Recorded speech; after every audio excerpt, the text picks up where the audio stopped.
दोस्तों, अगर किसी सुनसान रास्ते पर चलते हुए आपको एक पुरानी हवेली दिखाई दे जिसके बारे में लोग कहते हों कि वहां रात में किसी की परछाई चलती है, और अगर कोई आपको चेतावनी दे कि उस हवेली में मत जाना, वहां से कोई वापस नहीं आता, तो क्या आप उस चेतावनी को मानेंगे या फिर सच जानने के लिए अंदर जाएंगे? आज की कहानी है एक ऐसी डरावनी हवेली की जहां जो भी गया वो वापस तो आया, लेकिन उसके साथ कुछ और भी वापस आया।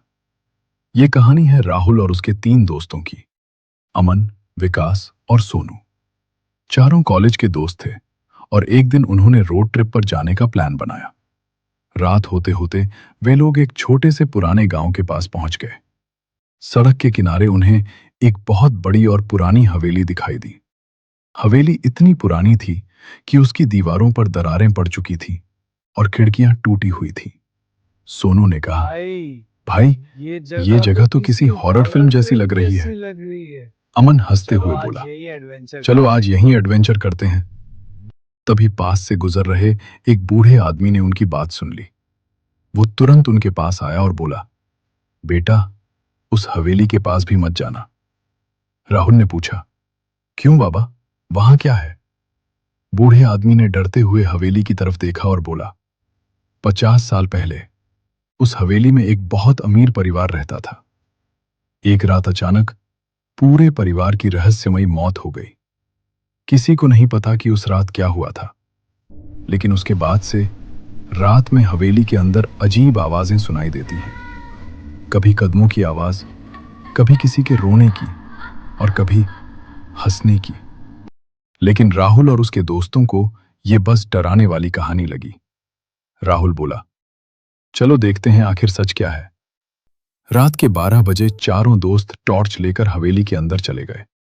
जैसे ही उन्होंने दरवाजा खोला, एक ठंडी हवा का झोंका उनके चेहरे से टकराया।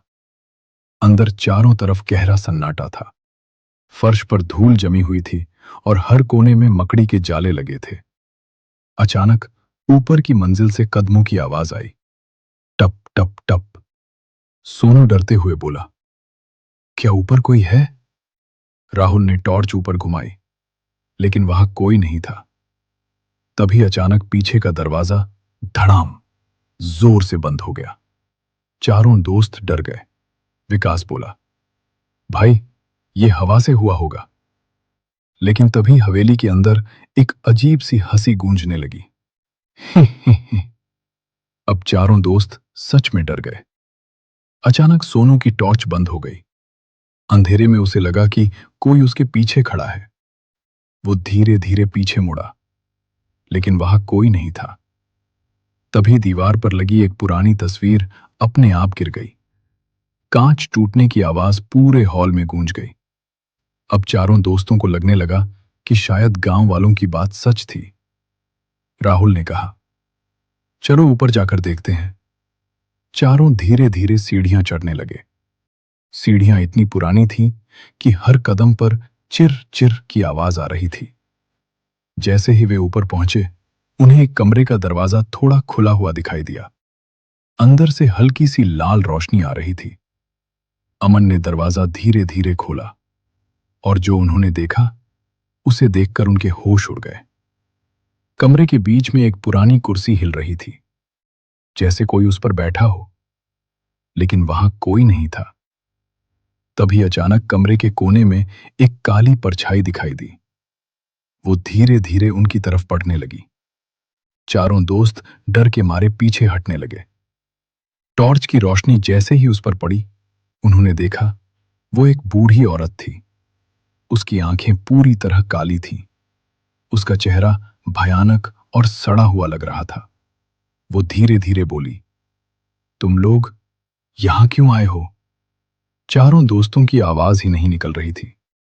अचानक वो औरत जोर से चिल्लाई, ये हवेली अब तुम्हारी भी है। और अचानक पूरा कमरा जोर जोर से हिलने लगा।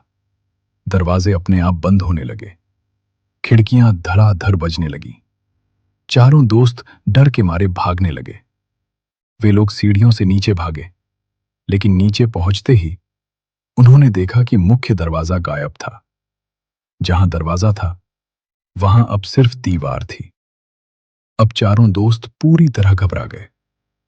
तभी पीछे से वही डरावनी हंसी सुनाई दी। किसी तरह उन्हें एक खिड़की मिली। चारों ने मिलकर उसे तोड़ा और बाहर भाग गए। वे बिना पीछे देखे सीधे गांव की तरफ भागते रहे। सुबह जब गांव वाले हवेली के पास गए तो उन्होंने देखा, हवेली के बाहर सिर्फ 3 लोगों के पैरों के निशान थे। राहुल कहीं भी नहीं था। वो उस रात के बाद कभी वापस नहीं मिला और कहते हैं कि आज भी उस हवेली के अंदर रात के 12 बजे 4 लोगों के कदमों की आवाज सुनाई देती है।